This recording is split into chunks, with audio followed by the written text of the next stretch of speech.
I was 5 minutes from walking into my own ambush. I'm Mike Donovan, and I almost lost everything to the person I trusted most. For 8 months since my wife Margaret died, my daughter Lauren had been the perfect caregiver, driving me to appointments, organizing my medications, even helping with my finances.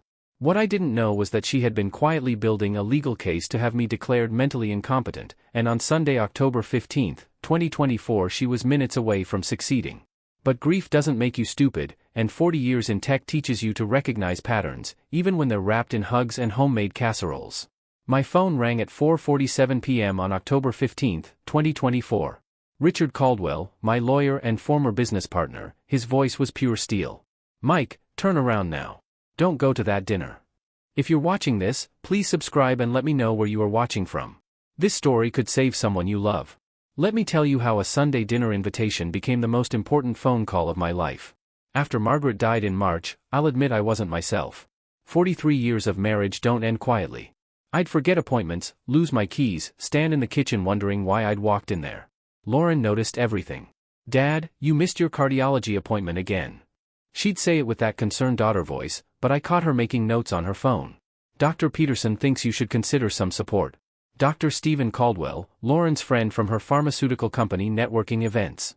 Convenient how she always mentioned him after I'd had a particularly foggy day. The first red flag should have been the speed. 3 weeks after Margaret's funeral, Lauren was already talking about getting my affairs in order. She showed up to my Cherry Creek condo with legal documents. "It's just power of attorney paperwork, Dad, in case something happens." I'd built Nexus Core Technologies from nothing to a $400 million acquisition, but suddenly I couldn't be trusted to balance my own checkbook. The second red flags kept coming. Lauren kept bringing up my complicated finances. The $5.3 million estate Margaret and I had built over 4 decades was apparently too much responsibility for someone in my condition. Like grief was a medical diagnosis. She started small. "Dad, let me help with the investment accounts. You seem overwhelmed." Then bigger. "Maybe we should sell some of the Nexus Core stock. Simplify things." The biggest red flag was how she talked about me to others when she thought I couldn't hear. I was in the bathroom at her house when I heard her on the phone in the kitchen. "He's getting worse. Yesterday he asked me the same question 3 times. Pause. Dr. Caldwell says that's classic early-stage dementia behavior. Except I never asked her the same question 3 times. I'd asked one question about Margaret's jewelry, where Lauren had moved it, for safekeeping. When she gave me 3 different answers, I asked for clarification twice more. That night, I started paying attention. Lauren had keys to my condo. She'd borrowed them to help organize after Margaret died. She knew my schedule, my doctors, my financial advisor. She'd positioned herself as my primary caregiver without me realizing it. More concerning, she'd started speaking for me in public. At the grocery store she'd tell the pharmacist, "Dad gets confused with his medications." At the bank, "He's been having some memory issues." She was creating a paper trail. The breaking point came in early October. I was having coffee with my neighbor Paul Ramsey, a Denver PD detective who'd become a friend over the years. Paul mentioned something that made my blood freeze. "Mike, Lauren called our precinct asking about wellness checks for elderly residents. Said she was worried about you living alone." Wellness checks, the kind that go into police reports, the kind that lawyers use as evidence in competency hearings. That's when I realized this wasn't concern. This was strategy. Lauren wasn't helping me through grief. She was building a case that I was mentally unfit to manage my own life. Every forgetful moment she documented, every concerned phone call to medical professionals, every piece of help she offered, it was all evidence. Evidence that my grieving mind was actually a failing mind. But here's what Lauren didn't understand about tech executives. We don't just recognize patterns, we investigate them. And once I started investigating my loving, caring daughter, I discovered something that turned my stomach. She wasn't just planning to take control of my money. She was planning to make me disappear entirely. The envelope arrived on October 8, hand-delivered by courier while I was at physical therapy. Lauren happened to be there to sign for it. "Dad, some legal paperwork came for you." She handed it over with that same concerned smile. Probably just routine estate stuff. It wasn't routine. The header read Colorado Geriatric Assessment Center, a facility I'd never heard of. Inside was a letter scheduling my comprehensive cognitive evaluation for October 20th, 5 days after our planned Sunday dinner. The evaluation that would determine if I was competent to manage my own affairs. I called the assessment center. According to their records, the evaluation had been requested by concerned family members and my primary physician, Dr. Stephen Caldwell. The same Dr. Caldwell who'd never actually examined me beyond a 15-minute consultation at Lauren's house.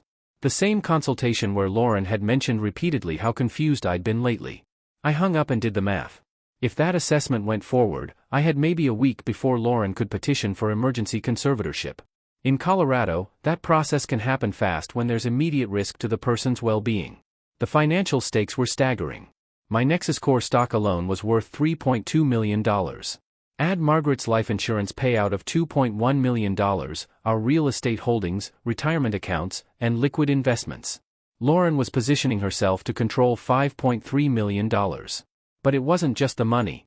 Under conservatorship, she'd control everything: where I lived, what I ate, who I could see, whether I could drive my own car. I'd become a legal non-person. The more I researched, the worse it got. I found the brochures Lauren thought she'd hidden. Glossy pamphlets for Willow Ridge Memory Care. Monthly rate, $8,500. For a shared room. She'd already toured the facility. I found the appointment confirmation in her email, which I still had access to from when I'd helped her set up her home office network 2 years ago. Old tech habits die hard. The email chain was chilling.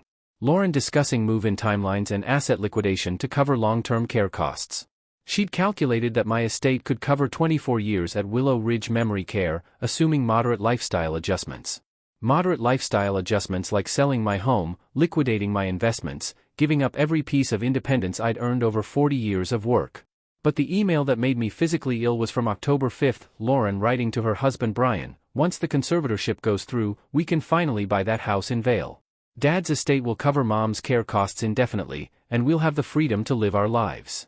She wasn't saving me from incompetence. She was eliminating an inconvenience.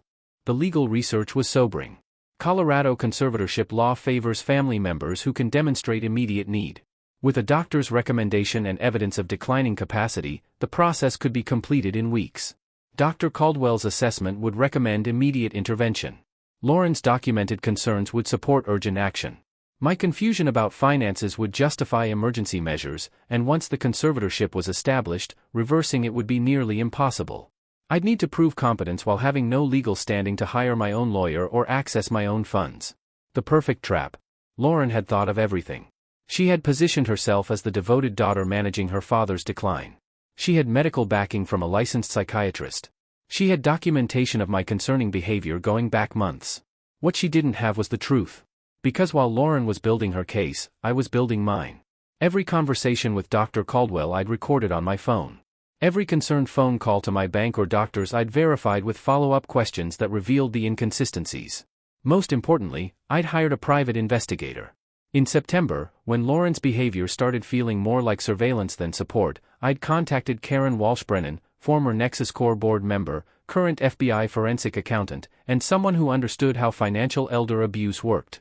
What Karen found in 2 weeks of investigation would have made Lauren's $5.3 million payday look like pocket change compared to the federal charges she was about to face. But I needed her to make the final move. I needed her to walk into that dinner on October 15 believing she'd won because Lauren had committed multiple felonies in her quest to steal my life and I had the evidence to prove it. The question was whether I'd get the chance to use it or whether Dr. Caldwell's assessment would happen exactly as Lauren planned. That's when my phone rang. "Dad, we need to talk." Lauren called at 2 p.m. on October 15, 3 hours before our scheduled dinner. Her voice had a new edge I'd never heard before. "About what, sweetheart?" "About your appointment tomorrow with Dr. Caldwell." I'd been expecting this call. The assessment was scheduled for October 20th, not tomorrow. Lauren was moving up the timeline. "I don't have an appointment tomorrow." "Yes, you do. We discussed this last week. The cognitive evaluation." Her voice sharpened. "Dad, this is exactly what I'm talking about. The memory issues." There it was. The trap being set in real time. "Lauren, I never agreed to any evaluation." "Dad, you signed the consent forms. I have them right here." I could hear papers rustling. "Your signature is on 3 different documents."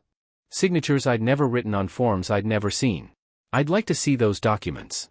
"Of course, bring them to dinner tonight. We can go over everything." Her voice softened back to the caring daughter routine. "Dad, I know this is scary, but Dr. Caldwell isn't the enemy here. He's trying to help." "Help with what?"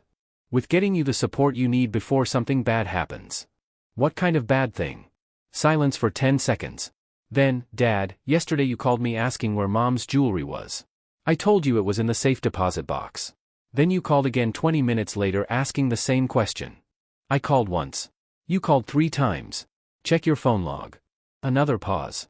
Dad, the point isn't, check your phone log, Lauren. Fine. I heard her tapping her phone. The silence stretched for 30 seconds. The important thing is that you're forgetting conversations we've had. She just realized her lie was disprovable, but instead of backing down, she was doubling down. What conversations? About your finances, about the house, about Mom's estate. I remember every conversation about money we've had.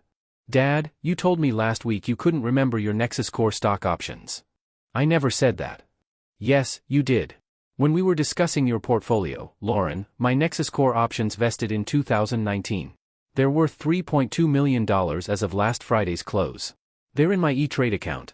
Allocation number 4047188829. I checked the balance this morning. Dead silence. I also remember you suggesting I sell them to simplify my finances. Dad, I remember you saying my estate was too complicated for someone in my condition. You are in a condition. This conversation proves it. What condition is that? Paranoid, defensive, confused about people trying to help you. Her mask was slipping. The caring daughter was becoming the frustrated executive. Help me do what? Make smart decisions about your future. What smart decisions? Like whether you should be living alone in that big condo. Should I be living alone? Dad, you left the stove on last Tuesday for 3 hours. When? On Tuesday? She stopped. It doesn't matter when. It matters to me. What time? What was I cooking?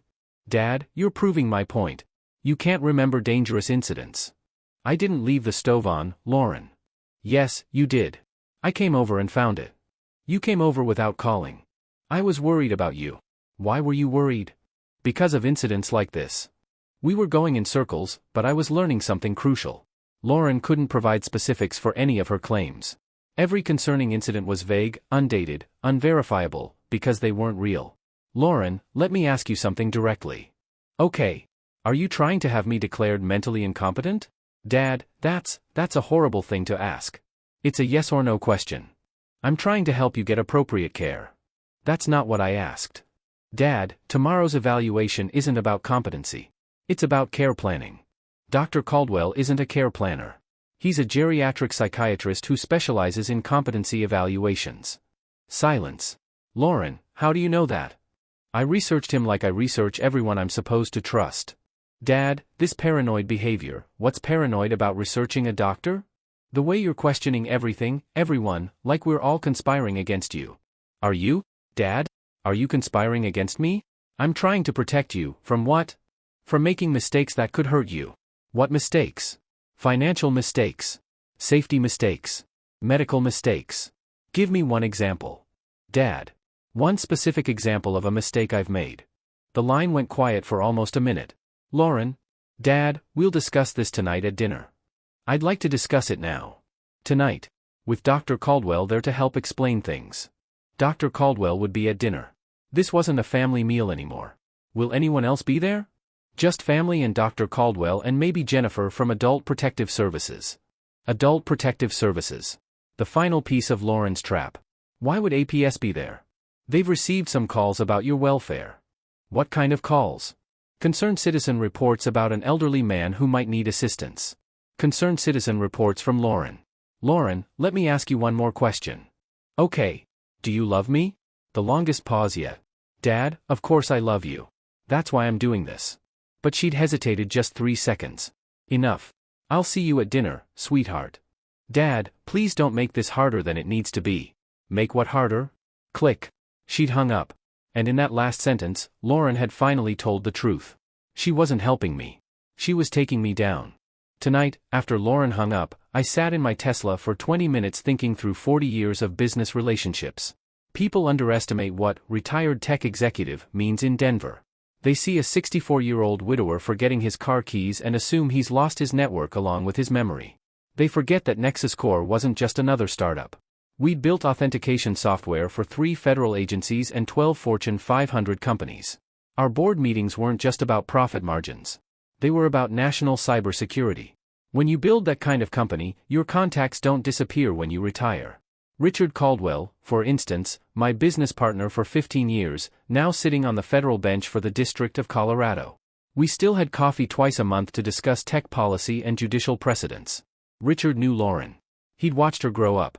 He'd also watched her ask increasingly specific questions about inheritance law every time she visited my office. Then there was Karen Walsh-Brennan, former Nexus Corps board member, current FBI forensic accountant specializing in white-collar crime. Karen had built her career tracking digital financial fraud. Exactly the kind of skills you'd need to trace suspicious money movements. And Detective Paul Ramsey, my next-door neighbor, who'd become a genuine friend over 5 years of weekend barbecues and Denver Broncos games. Paul worked white-collar crimes for Denver PD and had seen enough elder abuse cases to recognize the patterns. The fourth member of my informal network was someone Lauren had never met, Daniel Mercer, the private investigator Karen had recommended, former Secret Service, current specialist in financial surveillance and corporate espionage. I'd hired Daniel in September when Lauren's behavior shifted from supportive to controlling. His initial report had been disturbing enough, but his follow-up investigation, completed just yesterday, was explosive. Daniel had found the financial trail Lauren thought she'd hidden. On September 30th, Lauren had opened an offshore account in the Cayman Islands under her married name, Mercer. The account was structured specifically for large asset transfers, the kind you'd use for inheriting significant wealth. More damning, Daniel had traced a $32,000 wire transfer from Lauren's personal account to Dr. Stephen Caldwell's practice on October 1st. The memo line read, "Consultation Services." Daniel had also discovered Dr. Caldwell's history. The Nevada Medical Board had suspended his license in 2018 for falsifying competency evaluations in elder abuse cases. He'd moved to Colorado and relicensed under a slightly different specialty designation. Lauren had found a doctor willing to declare anyone incompetent for the right price. The most concerning discovery was Lauren's timeline. Daniel had accessed her email metadata through entirely legal channels. She'd given me her password years ago for family photo sharing, and I'd never deleted the access. Lauren had been planning this since April, 1 month after Margaret's funeral. Her emails revealed coordination with Dr. Caldwell going back 6 months, discussion of assessment protocols and documentation requirements for Colorado conservatorship proceedings. She'd also been in contact with 3 different elder care facilities, not just Willow Ridge. She'd been shopping for the cheapest option that would accept Medicaid patients after the first 2 years of private pay. The plan was elegant in its cruelty. Use my estate to pay for expensive private care initially, then transfer me to a Medicaid facility once my assets were legally under her control. But Lauren had made one critical mistake in her research. She'd assumed that a grieving widower would be isolated, that losing Margaret meant losing all my professional connections and support systems. She'd forgotten that respect in the tech community isn't just about current title. It's about past accomplishments and maintained relationships. More importantly, she'd forgotten that the same analytical skills that built Nexus Corps were still functioning perfectly well. I'd been investigating Lauren while she thought she was investigating me. And tonight she was about to discover that her loving, confused father had been 3 moves ahead of her the entire time. My phone buzzed. A text from Richard Caldwell. Evidence package reviewed. Standing by for your signal. It was 4:45 p.m. I had exactly 2 minutes before the most important phone call of my life. Lauren's house looked exactly like a stage set for concerned family intervention. I arrived at 5:30 p.m., 30 minutes early, deliberately. Lauren opened the door with the brightest smile I'd seen from her in months. "Dad, you're early. Perfect. Come in." The living room had been rearranged. The casual seating arrangement was now formal. Chairs positioned in a semicircle facing the couch where I was clearly expected to sit. A coffee table held neat stacks of documents, a box of tissues, and a digital recorder. "Is that necessary?" I nodded toward the recorder. Dr. Caldwell suggested it for accuracy. Lauren's voice carried a rehearsed quality. "Just so we all remember the conversation correctly." Dr. Stephen Caldwell stood as I entered, tall, silver-haired, expensive suit. He extended his hand with practiced warmth. "Mr. Donovan, Stephen Caldwell, thank you for agreeing to this conversation." I'd never agreed to this conversation, but I shook his hand. "Doctor, please call me Mike. We're all family here." "Family?" I noted the word choice. "Where's Brian? Where are the grandkids?" "Brian took them to his parents for the evening," Lauren said quickly. "We thought it would be easier to focus without distractions." Translation: no witnesses who might question what they were about to do. "Dad, before we start, there's someone I'd like you to meet." Lauren opened the front door. This is Jennifer Brooks from Adult Protective Services. Jennifer Brooks was younger than I'd expected, maybe 35, with a tablet and a professional demeanor that said she'd done this hundreds of times before. Mr. Donovan, I appreciate your willingness to discuss some concerns that have been brought to our attention. What concerns? Reports about your living situation, your safety, your ability to manage daily activities. Who made these reports? Jennifer glanced at Lauren. Concerned community members, people who've observed some troubling incidents. What incidents? Dr. Caldwell stepped forward. Mr. Donovan, why don't we sit down? This doesn't have to be confrontational. But it was already confrontational. 3 professionals had cornered me in my daughter's living room with documents and recording equipment. We sat. I took the couch as expected. They formed their semicircle. Lauren started the recorder. October 15, 2024, 5:45 p.m. Present are Michael Donovan, Lauren Hayes, Dr. Stephen Caldwell, and Jennifer Brooks from APS. Dr. Caldwell opened a leather portfolio. Mr. Donovan, I've reviewed some concerning reports about your recent behavior. Memory lapses, confusion about finances, difficulty with daily tasks. Could you be specific? Your daughter has documented several incidents over the past few months. Lauren pulled out a typed list. Dad, remember when you couldn't find your car in the parking garage? I had to call security. I remember that day. I'd parked on level 3 instead of level 2. You spent 45 minutes looking for it. I spent 10 minutes looking then asked for help. That's not confusion. That's efficiency. Dr. Caldwell made a note. Mr. Donovan, do you remember our consultation last month? You mean when Lauren brought you to my house unannounced and you asked me questions for 15 minutes? During that consultation you seemed disoriented about the date. I asked you what day it was because I'd been napping when you arrived. You couldn't remember your wife's maiden name. You asked me my wife's maiden name while I was still grieving her death 8 months ago. I told you it was none of your business. Jennifer Brooks looked up from her tablet. Mr. Donovan, are you currently managing your own finances? Yes. Do you feel confident about complex financial decisions? I retired with a net worth of $5.3 million. I'd say my financial decisions have been adequate. Lauren leaned forward. Dad, you've been asking me to help with your investments because you said they were confusing. I asked you to review them because Margaret used to handle our insurance policies. I wanted a second opinion on the beneficiary designations. You said the Nexus Core stock was too complicated. I said the tax implications of the stock options were complicated enough that I wanted to consult with our accountant before making any changes. Dr. Caldwell intervened. Mr. Donovan. These defensive responses are concerning. When family members express worry about your well-being, the healthy response is gratitude, not suspicion. And there it was, the trap Lauren had set so carefully. Any response I gave would be pathologized. Defending myself was defensive. Asking questions was paranoid. Remembering details was obsessive. Doctor, let me ask you something. Of course. How much is Lauren paying you? The room went silent. I'm sorry? For this consultation, for your professional opinion about my competency, what's your fee? Dr. Caldwell glanced at Lauren. That's between my practice and the family member who requested the evaluation. So Lauren is paying you to evaluate my mental state. Mr. Donovan, all medical consultations involve fees. How much? Lauren interrupted. Dad, Dr. Caldwell's fee structure isn't relevant, $32,000. Everyone stared at me. That's what she paid you, isn't it, Doctor? $32,000 transferred on October 1st. Dr. Caldwell's face had gone pale. I don't know where you got that information. The same place I got information about your Nevada medical license suspension in 2018. Jennifer Brooks looked sharply at Dr. Caldwell.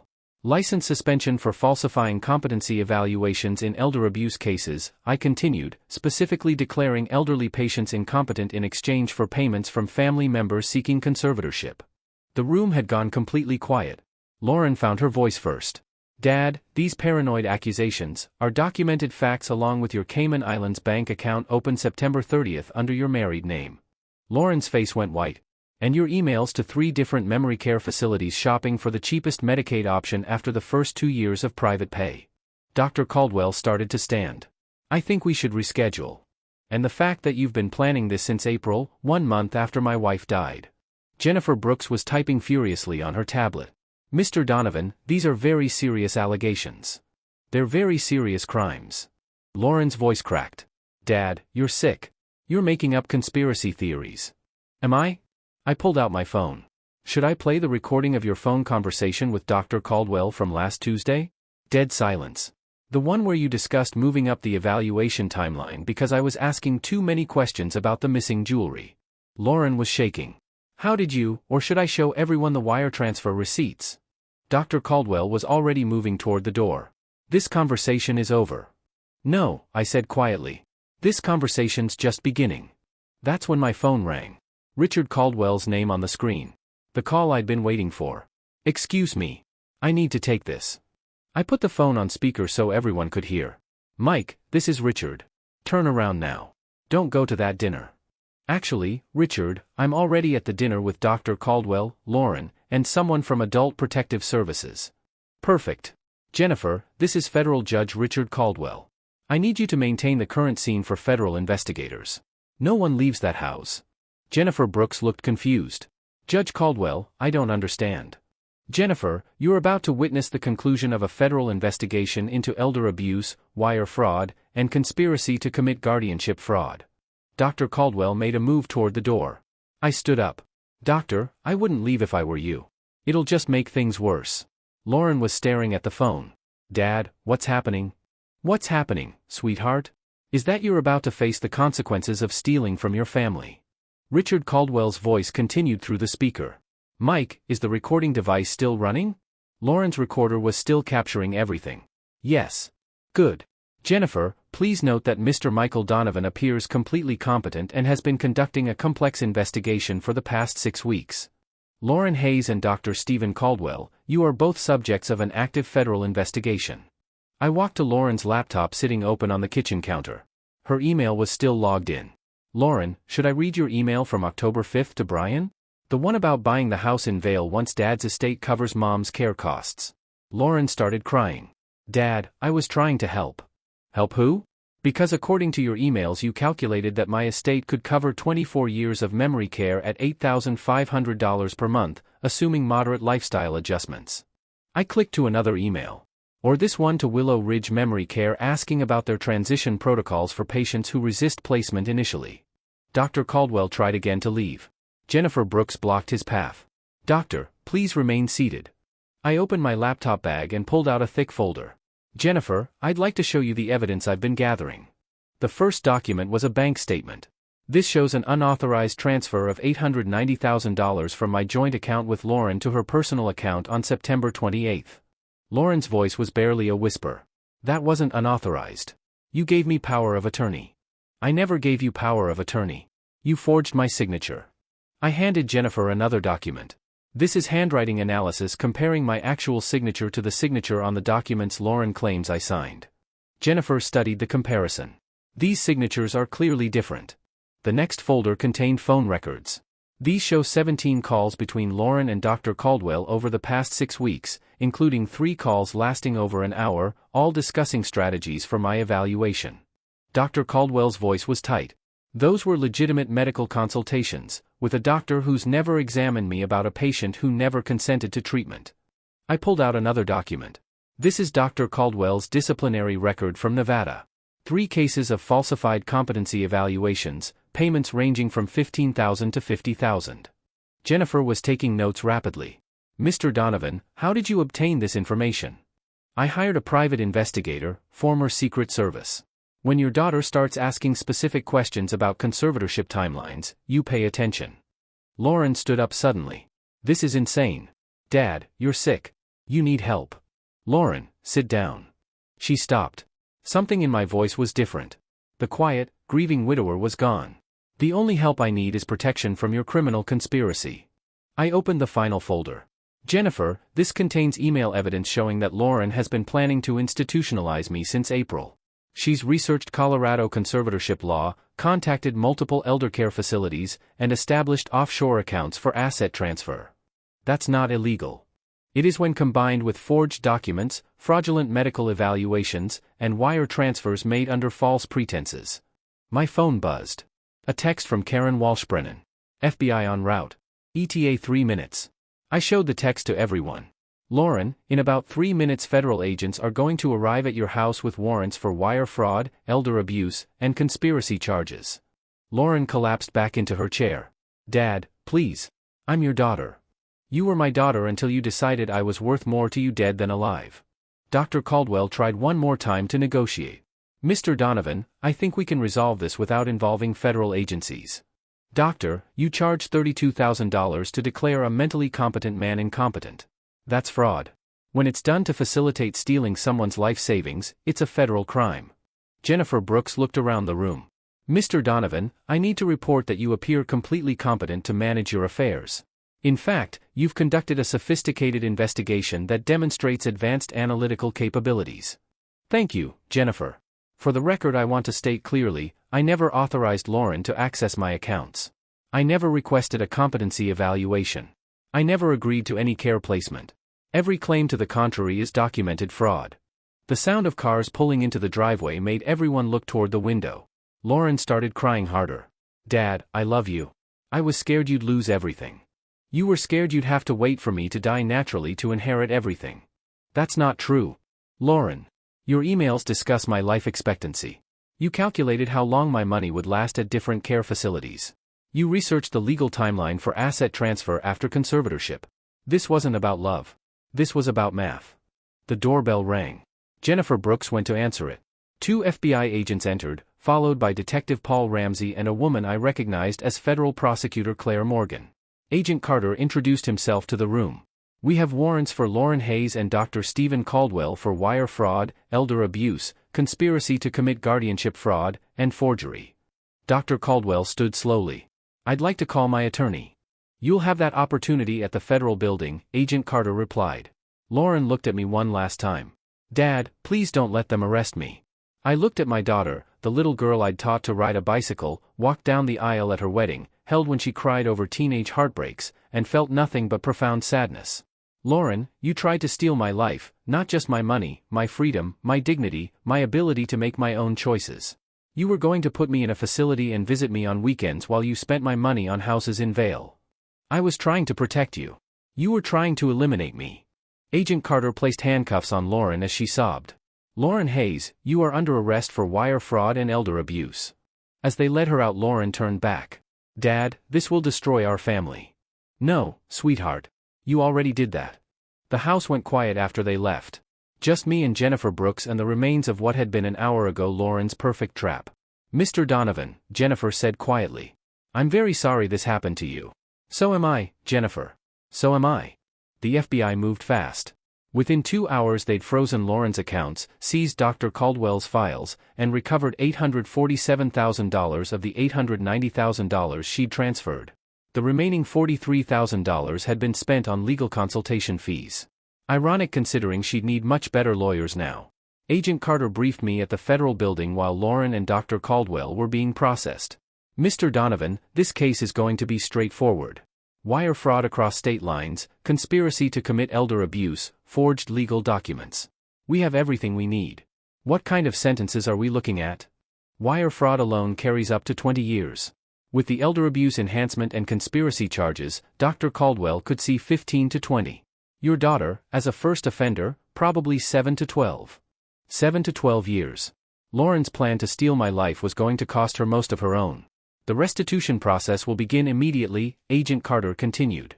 We'll recover every penny plus damages and legal fees. Detective Paul Ramsey pulled me aside afterward. Mike, I've seen a lot of these cases. They don't usually end this well for the victim. What do you mean? Most elderly victims don't realize what's happening until after the conservatorship is granted. By then it's nearly impossible to reverse. You not only caught it early, you documented everything. Tech habits die hard. No, it's more than that. Lauren underestimated you completely. She saw grief and assumed incapacity. Paul was right. Lauren had confused emotional vulnerability with cognitive decline. She'd seen me crying over Margaret's photographs and assumed my mind was failing along with my heart. The federal prosecutor, Claire Morgan, met with me on Tuesday. Mr. Donovan, this is one of the most thoroughly documented elder abuse cases I've prosecuted. Your evidence package is extraordinary. What happens next? Dr. Caldwell is cooperating. He's admitted to the payment arrangement and provided details about 2 similar cases in Colorado. In exchange for a reduced sentence, he's helping us identify other potential victims. And Lauren? She's maintaining her innocence. Claims she genuinely believed you were incompetent and was acting in your best interests despite the offshore accounts and the Vail House emails. She claims those were future planning conversations, not evidence of criminal intent. Claire Morgan shook her head. Juries don't buy that argument when they see handwriting analysis proving forged signatures. When does this go to trial? Probably won't. Dr. Caldwell's cooperation is devastating to her defense. I expect a plea agreement within 6 weeks. I left the prosecutor's office feeling strange. Justice was happening exactly as it should. The evidence was overwhelming. The legal process was moving efficiently, but I felt no satisfaction. On Wednesday morning, Brian called. Lauren's husband, now facing his own financial ruin as assets were frozen and legal bills mounted. Mike, I need you to know I had no idea what Lauren was doing. I believe you, Brian. She told me you were declining rapidly, that you'd asked her to help with your finances because you were confused. What did you think about the Vail house? Long pause. She said you'd suggested we start looking at vacation properties for the family. Brian wasn't lying. Lauren had constructed separate narratives for everyone. I was confused to the medical professionals. I was generous to her husband. I was vulnerable to adult protective services. Brian, what happens to the kids? They're staying with my parents while this gets sorted out. Mike, they don't understand why mommy isn't coming home. Lauren and Brian's children, my grandchildren, 8 and 12 years old, their mother was facing federal prison time for trying to steal from their grandfather. Can I see them? I don't know if that's appropriate right now. And there it was. Lauren's final victim count wasn't just her and Dr. Caldwell.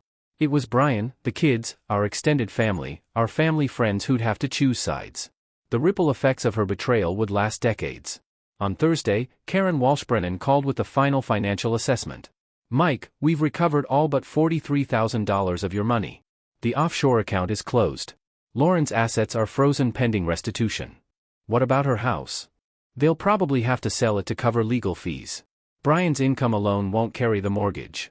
Lauren's house, where she'd hosted birthday parties for the grandchildren, where Margaret and I had spent countless Sunday dinners, where Lauren had just tried to steal my life. Karen, there's something else. We found evidence that Lauren had been skimming from your accounts for over a year. Small amounts. $2,000 here, $5,000 there. Always under the reporting thresholds. How much total? About $47,000. She was testing your attention to detail long before the conservatorship plan. Lauren hadn't suddenly decided to rob me after Margaret died. She'd been robbing me while Margaret was alive, while she was bringing casseroles to our house, while she was playing with her children in our backyard. The woman who'd hugged me at Margaret's funeral had already been stealing from me for months. By Friday the media had picked up the story. Denver tech executive foils daughter's elaborate theft scheme. FBI breaks elder abuse ring targeting wealthy retirees. I was getting calls from other elderly victims asking for advice, from adult children worried about their own parents, from reporters wanting interviews. But the call that mattered came Saturday morning. Grandpa Mike. A 12-year-old voice I barely recognized. Sophie? Dad said I could call you. I wanted to ask you something. What, sweetheart? Did mommy really try to hurt you? I closed my eyes. How do you answer that question honestly without destroying a child's love for her mother? Mommy made some very bad choices about money, Sophie. She thought she was helping but she was actually hurting people. Are you mad at her? I'm sad about the choices she made but I'm not mad at you or your brother. None of this was your fault. Can we still be family even if mommy can't come home? My throat tightened. We'll always be family, Sophie. Always. Dad says maybe we can visit you this summer. I'd like that very much. After Sophie hung up I sat in my condo looking at family photographs. 40 years of pictures with Lauren. Birthdays, graduations, her wedding, the grandchildren's births. All of it real. All of it precious. All of it complicated now by her betrayal. The financial damage was repaired. My independence was restored. Justice was served. But trust once broken this completely doesn't heal. Lauren will be released when she's 45. Her children will be grown. Her family will be scattered. Her father will be 71, assuming I live that long. Maybe we'll reconcile. Maybe time will soften the edges of this betrayal. Or maybe some violations are permanent. Time will tell. It's been 8 months since that Sunday dinner. I'm still living independently in my Cherry Creek condo, still managing my own $5.3 million estate, still mentally competent despite grief over losing Margaret. But I've changed how I think about family. Lauren taught me that shared DNA doesn't guarantee shared values. That I love you can coexist with I'll rob you blind. That the person most trusted to protect you might be the person most positioned to destroy you. My estate planning has changed dramatically. No more joint accounts with family members. No more casual access to financial information. No more assumptions that good intentions follow blood relationships. I've established what lawyers call a trust but verify structure. My grandchildren will receive their inheritance through educational trusts managed by independent trustees. Lauren will receive exactly what Colorado law requires for children explicitly disinherited by will, $1. My new will states clearly that Lauren's exclusion is intentional and based on her conviction for elder abuse and wire fraud. No future lawyer will be able to claim I forgot her in my final planning. The consulting work with Paul Ramsey has become surprisingly fulfilling. In 6 months I've helped identify 12 cases of potential financial elder abuse. 3 have led to federal investigations. 1 has already resulted in convictions. Apparently 4 decades in tech creates skills that transfer well to detecting family fraud.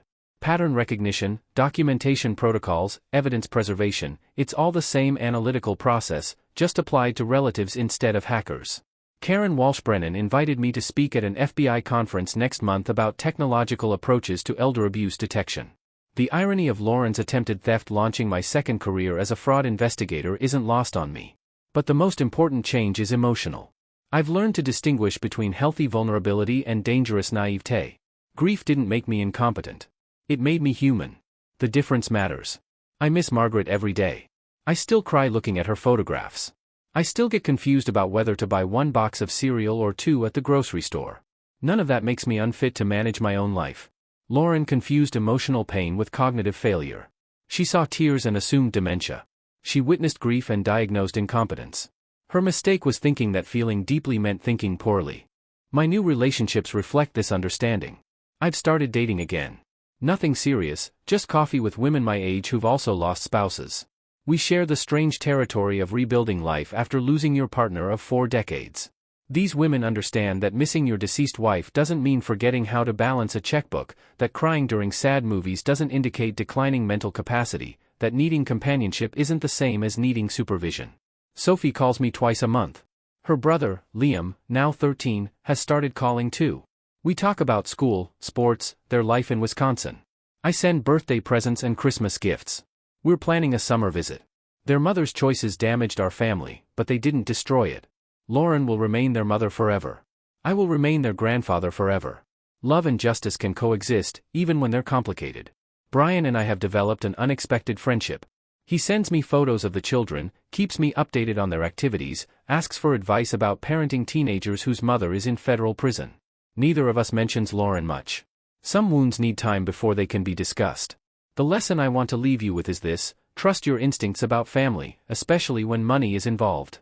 When someone starts managing your affairs, for your own good, pay attention. When concerned relatives begin documenting your concerning behavior, investigate. And never, ever assume that family loyalty protects you from family greed. The people closest to you have the most access to your vulnerabilities. Sometimes that access becomes a weapon. If this story resonates with you, or if you recognize these warning signs in your own family, please share it. Subscribe if you haven't already. Let me know in the comments where you're watching from and whether you've seen similar situations. Sometimes the most important protection we can offer each other is simply paying attention.